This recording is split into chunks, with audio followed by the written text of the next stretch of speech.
بسم اللہ الرحمن الرحیم نحمده ونصلی ونسلم علی رسوله الکریم اما بعد فاعوذ باللہ من الشیطان الرجیم بسم اللہ الرحمن الرحیم قل الحمد للہ وسلام علی عباده الذین اصطفى اللہ خیر اما یشرکون امن خلق السماوات والارض وانزل لکم من السماء ماء فأنبتنا به حدائق ذات بهجة ما كان لكم أن تنبتوا شجرها أإله مع الله بل هم قوم يعدلون صدق الله مولانا العظیم۔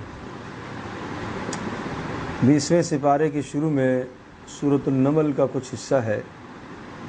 سورۃ النمل کے پہلے حصے میں جو 19ویں سپارے میں تھا، اس میں تو یہ مضمون مذکور تھا کہ اس دنیا کے اندر اقتدار، مال اور دنیا کی چیزیں اور زیب و زینت تمہیں اللہ تبارک و تعالیٰ سے دور نہ کریں، اللہ کی وحدانیت اور توحید سے تمہیں دور نہ کریں، اللہ کے خلاف بغاوت پر تمہیں نہ ابھاریں۔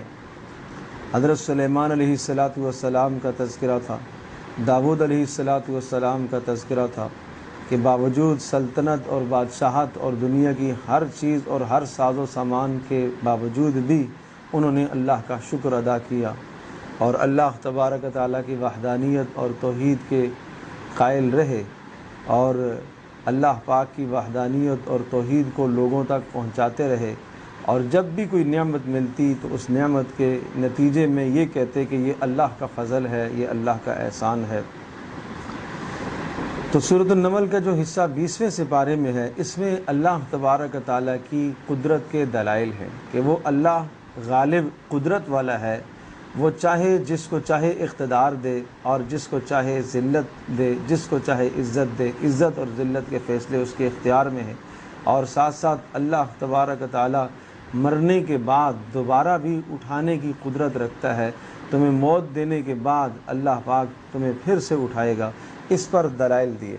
قل الحمد للہ وسلام علی عبادہ الذین اصطفى اللہ خیر اما یشرکون۔ آپ فرما دیجئے کہ ساری تعریفیں اللہ کے لیے ہیں اور سلامتی ہے اللہ کے ان بندوں کے لیے جن کو اللہ نے منتخب فرمایا ہے۔ داؤد علیہ السلام کا تذکرہ آیا پیچھے، اسی طرح سے سلیمان علیہ السلام کا تذکرہ آیا، صالح علیہ السلام کا تذکرہ آیا، موسیٰ علیہ السلام کا تذکرہ آیا۔ اللہ تبارک و تعالیٰ نے ان کو منتخب فرمایا تھا، اللہ کے برگزیدہ بندے تھے۔ اللہ خیر اما یشرکون، کیا ایک اللہ تبارک و تعالیٰ تمہاری مدد کرنے کے لیے وہ بہتر ہے یا جن چیزوں کو تم اللہ کے ساتھ شریک ٹھہراتے ہو؟ پھر سوالیہ انداز سے اللہ کی قدرت کو بیان کیا گیا اور سوال کیے گئے، امن خلق السماوات والارض، بھلا یہ بتائیے کہ کس نے آسمانوں کو بنایا اور زمینوں کو بنایا، اور کس نے آسمانوں سے پانی کو برسایا، اور کس نے اس پانی کے ذریعے سے سرسبز اور لہلاتے ہوئے باغات کو پیدا فرمایا؟ تم تو ایک درخت بھی نہیں پیدا کر سکتے تھے۔ اِلٰہٌ مع اللہ، کیا اللہ کے ساتھ کوئی اور شریک ہے جو یہ کام کر سکتا ہے؟ یہ کام تو اکیلے اللہ نے کیے، تو پھر بندگی کے لائق بھی اللہ ہی ہے۔ پھر اس دنیا میں تمہاری مشکل اور پریشانی کو حل کرنے والا اور دور کرنے والا بھی اللہ ہی۔ بل ہم قوم یعدلون، بلکہ ان لوگوں نے تو اللہ کے ساتھ دوسروں کو شریک ٹھہرایا ہے۔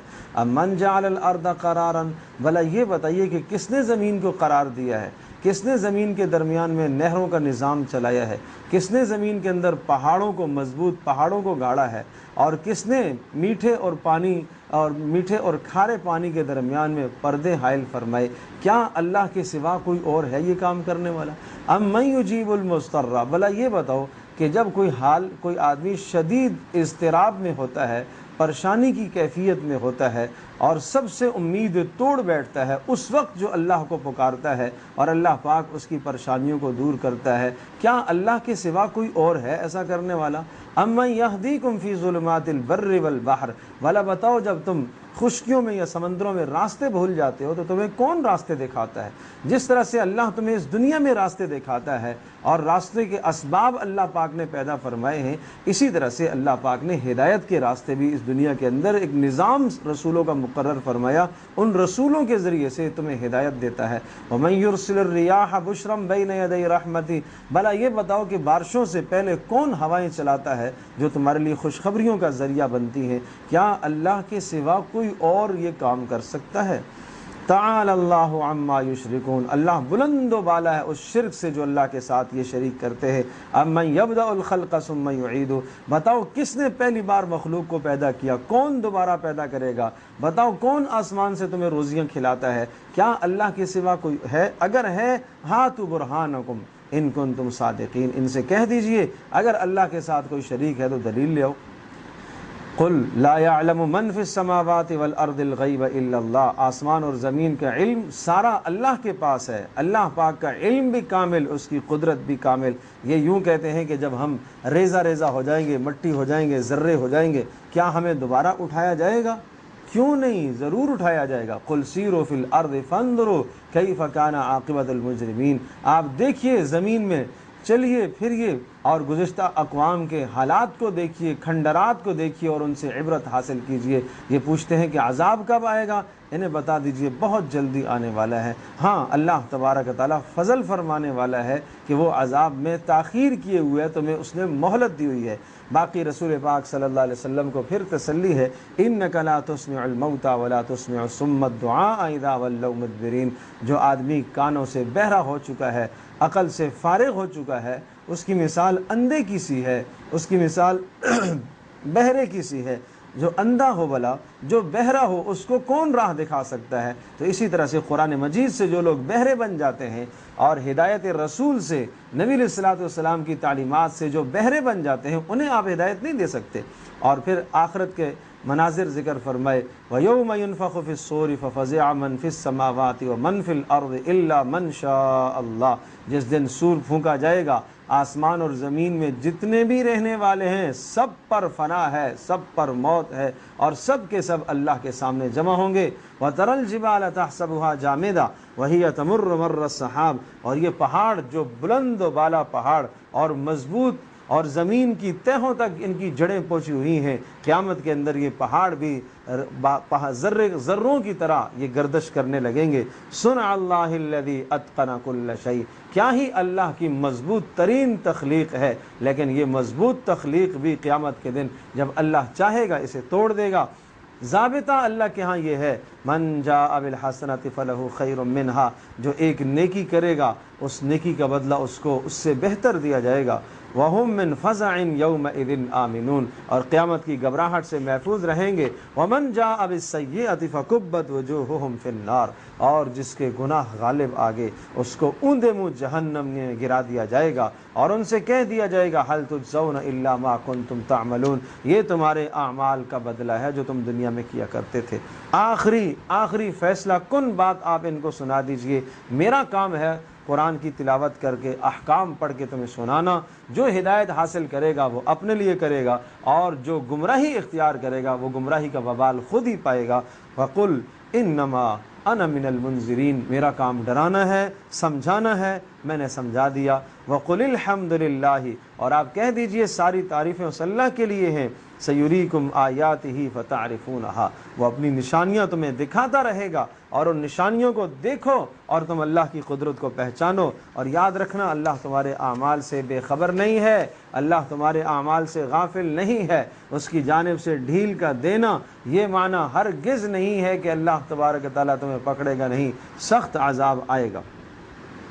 اس کے بعد سورۃ القصص ہے۔ سورۃ القصص یہ مکی صورت ہے اور اس میں 9 رکوع اور 88 آیات ہیں، اور یہ سورہ مبارکہ 2 حصوں پر مشتمل ہے۔ اس کا پہلا حصہ پورا کا پورا حضرت موسیٰ علیہ السلام کی تاریخ کو بیان کر رہا ہے، حضرت موسیٰ علیہ السلام کے ابتدائی حالات کو بیان کر رہا ہے۔ جس طرح سے سورہ یوسف میں حضرت یوسف علیہ السلام کا تذکرہ از اول تا آخر تھا، اسی طرح سے سورۃ القصص کے اس حصے میں بھی موسیٰ علیہ السلام کا تذکرہ بالکل ابتدا سے ہے۔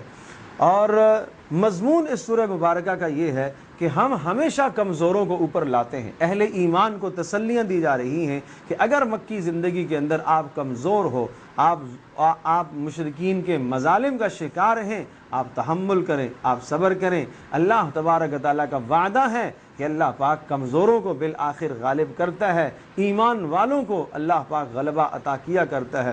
اس مفہوم کو سمجھانے کے لیے موسیٰ علیہ السلام کا قصہ سنایا۔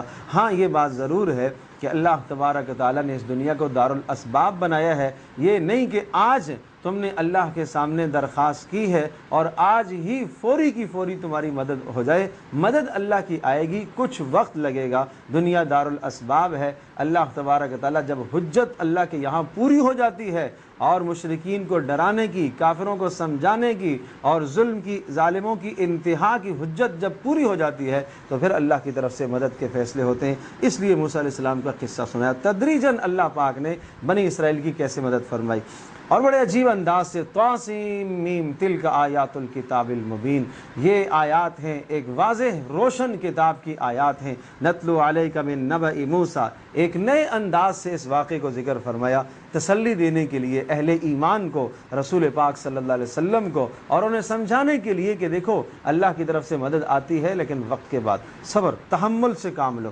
نتلو علیک من نبأ موسیٰ، آئیے ہم آپ کو سناتے ہیں موسیٰ علیہ السلام کی خبر، اور فرعون کے حالات سناتے ہیں، اور ٹھیک ٹھیک آپ کو سناتے ہیں، اور یہ خبر فائدہ دے گی ان لوگوں کے لیے جو ایمان رکھتے ہیں۔ کیا خبر ہے؟ ان فرعون علا فی الارض، فرعون زمین پر سرکش ہو گیا تھا، جیسا کہ مشرکین عرب اسلام کے خلاف دندناتے پھرتے ہیں، سرکشی اختیار کیے ہوئے ہیں، اور وجعل اہلہا شیعا یستضعف طائفۃ منہم یذبح ابناءہم ویستحیی نساءہم، جس طرح سے فرعون نے دو طبقے بنا رکھے تھے، ایک کمزور طبقہ جو بنی اسرائیل تھے اور ایک اس کی اپنی قوم کو وہ نوازتا تھا اور ان کمزوروں پر ظلم اور زیادتیاں ڈھاتا تھا۔ یہی حال مشرکین عرب کا بھی تھا، مسلمانوں کے ساتھ بڑے بدترین اور امتیازی سلوک اور اپنوں کو نوازنا۔ تو اسی منظر کو سمجھایا گیا، انہ کان من المفسدین، فرعون حد سے تجاوز کرنے والا تھا۔ پھر کیا ہوا؟ اللہ نے 5 وعدے ذکر فرمائے اور 5 دعوے ذکر فرمائے۔ نمبر 1، وَنُرِيدُ أَن نَّمُنَّ عَلَى الَّذِينَ اسْتُضْعِفُوا، ہم کمزوروں پر احسان کرنا چاہتے تھے۔ کون ہے کمزور؟ بنی اسرائیل۔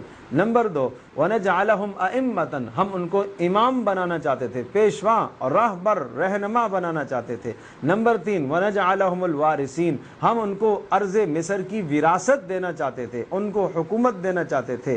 وَنُمَكِّنَ لَهُمْ فِي الْأَرْضِ، اور حکومت کے بعد، وراثت کے بعد زمین ان کے پاس آ جائے، مزید انہیں استحکام اور مضبوطی دینا چاہتے تھے۔ اور نمبر 5، وَنُرِيَ فِرْعَوْنَ وَحَامَانَ وَجُنُودَهُمَا مِنْهُمْ مَا كَانُوا يَحْذَرُونَ، اور فرعون اور اس کا لشکر اور حامان، ان تمام کے تمام کو ہم تباہ کرنا چاہتے تھے۔ اب ان 5 کاموں کو، ان 5 دعووں کو اللہ تبارک و تعالیٰ نے پورا کرنے کے لیے ایک نظام بنایا، آہستہ آہستہ آہستہ ان 5 کاموں کو بروئے کار لانے کے لیے اور پائے تکمیل تک پہنچانے کے لیے اللہ تبارک و تعالیٰ کی حکمت دیکھیے۔ وَأَوْحَيْنَا إِلَىٰ مُوسَىٰ، موسیٰ کی پیدائش ہوئی۔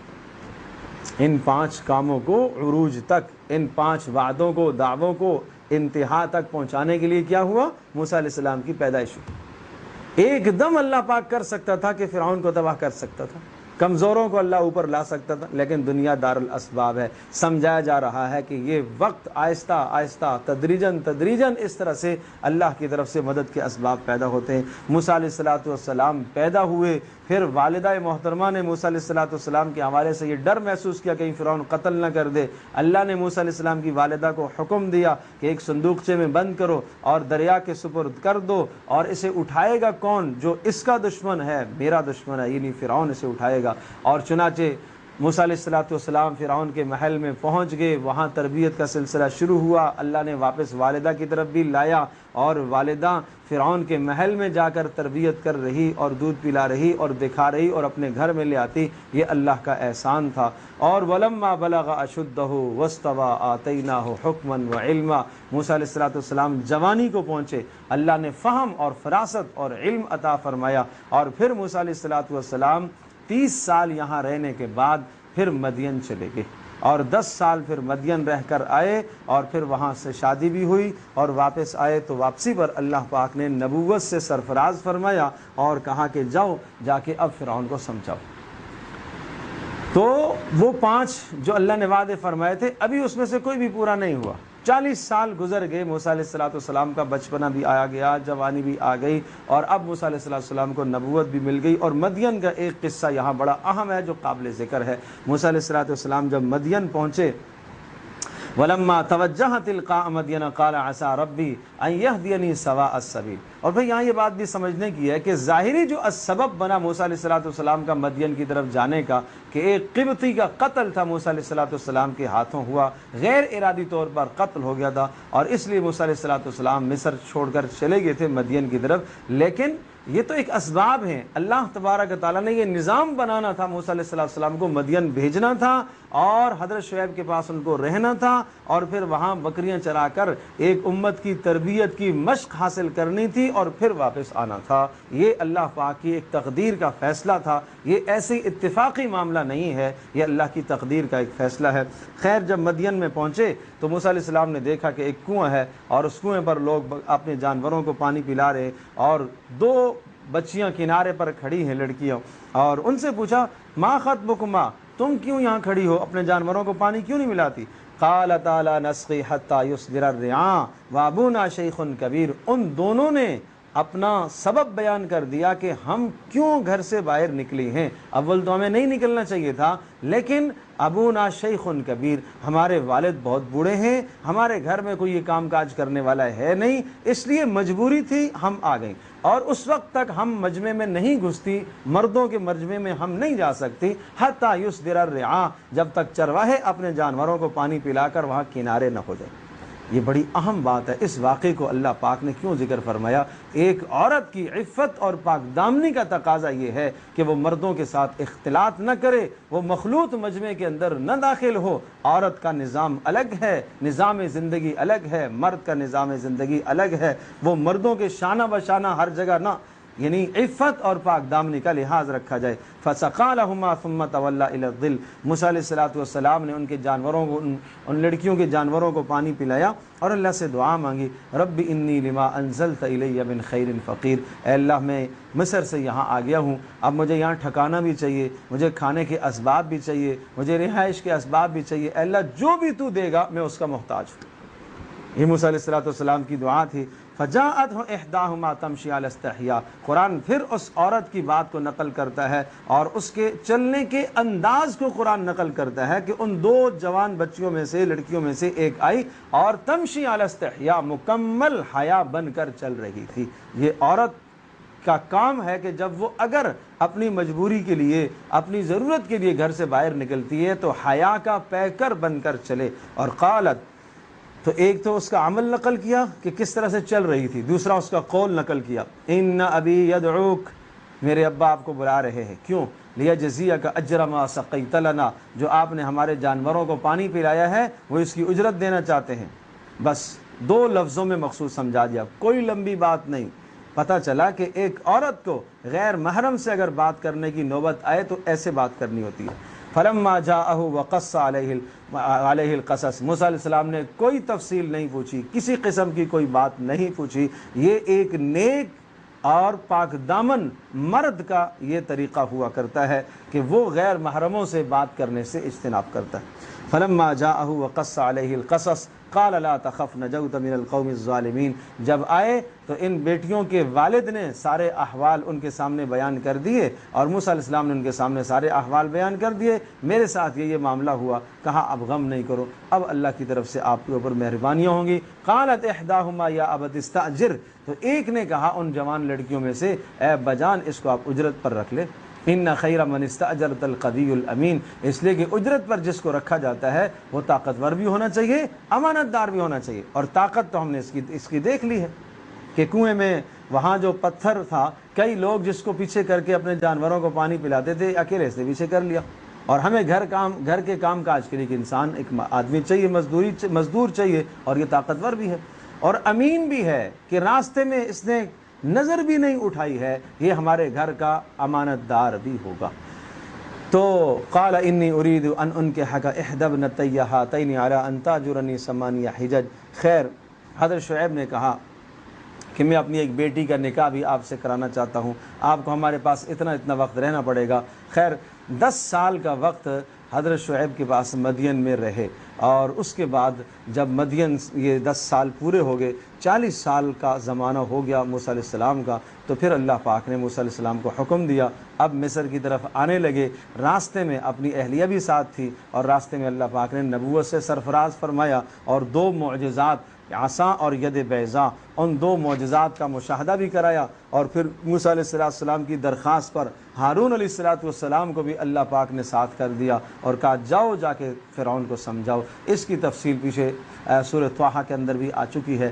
تو بہرحال یہ موسیٰ علیہ السلام کا یہ تذکرہ تفصیل سے، اور پھر ایک عرصہ موسیٰ علیہ السلام سمجھاتے رہے اور پھر فرعون کی جب تباہی کا وقت آیا تو اللہ پاک نے اسے غرق کیا اور اسے سمندر میں ڈبویا. تو پھر وہ کمزور اوپر آئے، یہ پہلا وعدہ پورا ہوا.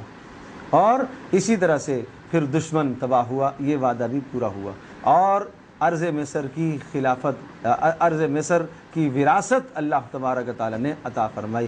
استحکام پھر بعد میں جا کے حاصل ہوا تھا. حضرت موسیٰ علیہ السلام کا بھی انتقال ہو گیا، ہارون علیہ السلام کا بھی انتقال ہوا، اور مکمل پھر بنی اسرائیل کو استحکام جو حاصل ہوا تھا وہ یوشع علیہ السلام کے زمانے میں حاصل ہوا تھا. اور وہ موسیٰ علیہ السلام کے بعد کے جو پیغمبر تھے حضرت یوشع علیہ السلام، تو اتنا طویل زمانہ اس طرح سے گزرتا ہے. تو یہ اہل مکہ یعنی رسول پاک صلی اللہ تعالی وسلم پر ایمان لانے والے صحابہ کرام رضی اللہ عنہم اجمعین کو سمجھایا گیا اللہ کا وعدہ ہے، اللہ کمزوروں کو اوپر لاتا ہے لیکن کچھ وقت لگتا ہے، یہ دنیا دار الاسباب ہے. پھر اسی طرح سے سمجھایا کہ آپ لوگوں کی ہدایت کے در پہ ہو رہے، جس کو اللہ چاہے گا ہدایت دے گا، آپ کا کام ہے صرف سمجھا دینا. یہ دوسرے حصے میں سورۃ القصص کے دوسرے حصے میں یہ مضمون مذکور ہے کہ جو ایمان لائے ہیں ان کا اپنا نصیب ہے، جو نہیں لائیں وہ اپنے لیے بربادی ان کا مقدر بن رہی ہے. لہٰذا آپ کا کام ہے سمجھا دینا. اور پھر اللہ کی قدرت کے دلائل، وَرَبُّكَ يَخْلُقُ مَا يَشَاءُ وَيَخْتَارُ، اللہ جو چاہتا ہے پیدا کرتا ہے، جو چاہتا ہے اختیار کرتا ہے. کسی کا اختیار ہدایت اللہ کے اختیار میں ہے، اور اسی طرح سے پریشانی آئے اس کو ہٹانا اللہ کے اختیار میں ہے، مشکل کو دور کرنا اللہ کے اختیار میں ہے. کائنات کا سارا نظام اللہ کے اختیار میں ہے. اللہ نے اس کائنات میں کسی بھی ذرے میں کسی بھی انسان کو کوئی اختیار نہیں دیا. بخشش کا اختیار صرف اللہ کے پاس ہے، روزی دینے کا اختیار اللہ کے پاس، موت دینے کا اختیار اللہ کے پاس، زندگی کا اختیار اللہ کے پاس، ہر شے کا اختیار اللہ کے پاس ہے. ما کان لہم الخیارہ، ان کے لیے کوئی اختیار نہیں. سبحان اللہ. اور یہ جو اختیار اللہ کے علاوہ کسی اور کے لیے بیان کرتے ہیں، اللہ بلند و بالا ہے اس بات سے کہ اللہ نے کسی اور کو اختیار دیا ہو. اور تم دیکھتے نہیں ہو، قل ارأیتم ان جعل اللہ علیکم اللیل سرمدا، اگر اللہ تبارک و تعالی رات کو ایک جگہ پر ٹھہرا دے تو بتاؤ من یأتیکم، کون ہے من، اگر اللہ تبارک و تعالی رات کو ٹھہرا دے قیامت تک تو پھر کیا ہے، من الہ غیر اللہ، کون ہے اللہ کے سوا یاتیکم بضیاء، جو تمہارے لیے روشنی لے کر آئے گا. افلا تسمعون، تم سمجھتے نہیں ہو ان باتوں کو، سنتے نہیں ہو. یہ اتنے بڑے دلائل. قل ارأیتم ان جعل اللہ علیکم النہار سرمدا الی یوم القیامہ، اللہ اگر سورج کو بیچ میں کھڑا کر دے اور سورج کو غروب نہ ہونے دے، من الہ غیر اللہ یاتیکم بلیل تسکنون فی، اللہ کے سوا کون ہے جو رات لائے گا جس میں تم سکون اختیار کرتے ہو، آرام کرتے ہو. یہ اللہ کی رحمت کو سمجھو. اس کے بعد قارون کا قصہ سنایا. ان قارون کان من قوم موسیٰ، یہ حضرت موسیٰ علیہ السلام کے خاندان کا آدمی تھا، صاحب مال تھا. موسیٰ علیہ السلام نے ان سے یہ کہا کہ مال کا حق ادا کر اور تکبر نہ کر، زمین میں اترانا اچھا نہیں ہے. وابتغ ما آتاک اللہ الدار الآخرہ، اللہ نے مال دیا ہے، اس مال کے ذریعے سے آخرت کو حاصل کرو. ولا تنس نصیبک من الدنیا، یہ نہیں حکم ہے کہ سارا مال خرچ کر. وَأَحْسِن كَمَا أَحْسَنَ اللَّهُ إِلَيْكَ، لوگوں پر احسان کر، اللہ نے آپ پر احسان کیا تم لوگوں پر احسان کرو. وَلَا تَبْغِ الْفَسَادَ فِي الْأَرْضِ، زمین میں فساد مت مچاؤ. غور کیجئے. نمبر 1، لا تفرح، اترانا اچھا نہیں ہوتا. نمبر 2 اس مال کے ذریعے سے آخرت کو حاصل کرو، نمبر 3 اپنا حصہ بھی مال میں رکھ لو، نمبر 4 مال کے ذریعے سے لوگوں پر احسان کرو، اور نمبر 5 زمین میں فساد مت پھیلاؤ، اللہ فسادیوں کو پسند نہیں کرتا۔ یہ 5 باتیں اس صاحب مال، اس مالدار متمول آدمی کو موسیٰ علیہ السلام کی طرف پہنچی، کی طرف سے یہ باتیں اس کے پاس پہنچی۔ اب کیا کہنے لگا؟ انما اوتیتہ علی علم عندی، یہ مال تو کہہ رہا ہے اللہ کا احسان ہے، یہ تو میرا کمال ہے، یہ تو میری محنت کا نتیجہ ہے، میں کماتا ہوں، میں محنت کرتا ہوں، میری محنت کا نتیجہ ہے۔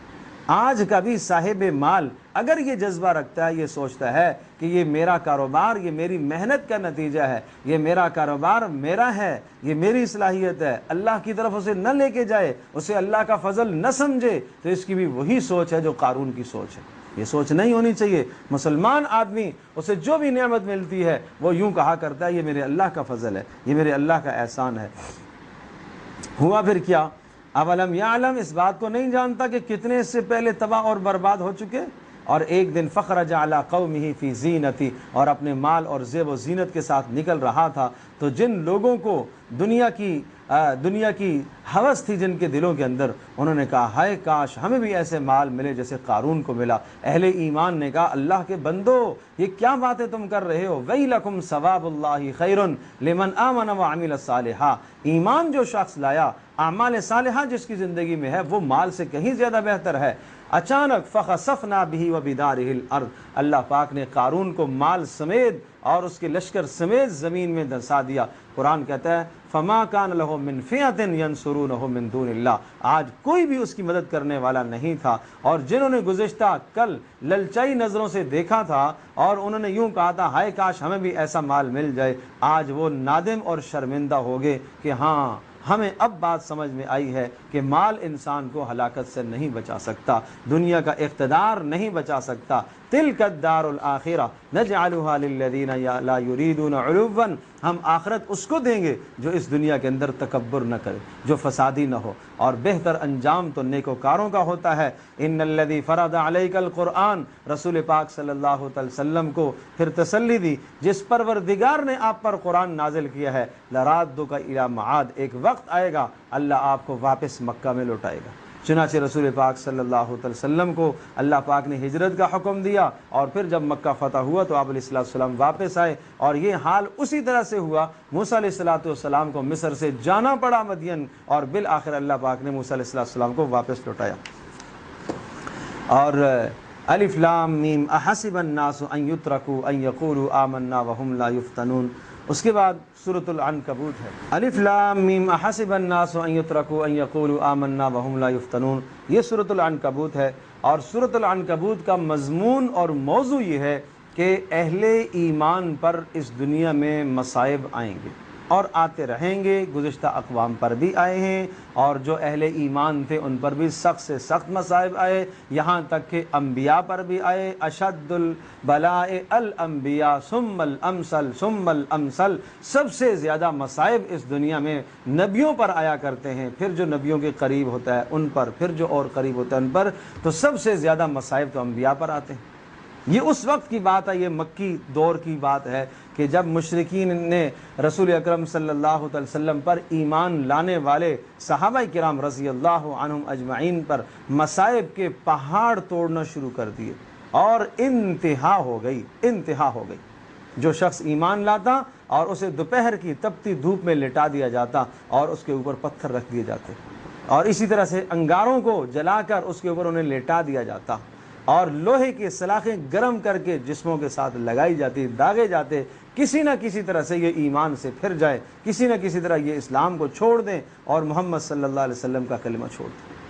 آپ علیہ السلام کے پاس صحابہ کرام رضی اللہ عنہم اجمعین آئے۔ حضرت خباب رضی اللہ تعالیٰ نے کہا اللہ کے رسول یہاں تک نوبت پہنچ آئی ہے، اتنے سخت حالات آ گئے ہیں، آپ دعا فرمائیں اللہ پاک ان پریشانیوں سے ہمیں نجات دلائے۔ آپ علیہ السلام حرم میں تشریف فرما تھے، بیت اللہ کے پاس بیٹھے ہوئے تھے، آپ علیہ السلام ٹیک لگائے ہوئے تھے، سیدھے ہو کے رسول پاک صلی اللہ علیہ وسلم بیٹھ گئے، اور اسی موقع پر پھر یہ صورت نازل ہوئی کہ آپ الف لام میم احسب الناس ان یترکوا ان یقولوا آمنا وهم لا یفتنون، کیا یہ لوگ یہ گمان کر بیٹھے ہیں کہ صرف ان یترکوا ان یقولوا آمنا، آمنا کہنے سے جان چھوٹ جائے گی، آمنا کہنے سے ان کا اسلام قبول کر لیا جائے گا، وہم لا یفتنون، آزمائے نہیں جائیں گے، مصائب نہیں آئیں گی ان پر۔ وَلَقَدْ فَتَنَّ الَّذِينَ مِن قَبْلِهِمْ، ان سے پہلوں کو بھی اللہ نے آزمایا۔ کیوں آزماتا ہے اللہ پاک؟ کیوں ان مصائب کی بٹھیوں میں اللہ پاک ڈالتا ہے؟ فَلَيَعْلَمَنَّ اللَّهُ الَّذِينَ صَدَقُوا وَلَيَعْلَمَنَّ الْكَاذِبِينَ، تاکہ سچوں کو اور جھوٹوں کو اللہ ظاہر تو کرے، کھرے اور کھوٹوں میں امتیاز تو رہے۔ اسلام کے جہاں محاسن اور تمہیں اسلام کی طرف سے مراعات دنیا کی ملتی چلی جائیں اور ہر کوئی ساتھ ہوتا چلا جائے کہ ہاں بھائی میں بھی مسلمان ہوں، پتہ تو چلے کہ کون مخلص ہے اور کون کھرا ہے اور کون کھوٹا ہے۔ ام حسب الذین یعملون السیئات، اور ان کافروں کو بھی یہ سمجھنا چاہیے، انہیں اچھی طرح سے یہ بات سمجھنی چاہیے جو اہل ایمان کو یہ اذیتیں دیتے ہیں اور یہ اذیتیں دے کر یہ سمجھتے ہیں کہ ہم غالب آ جائیں گے۔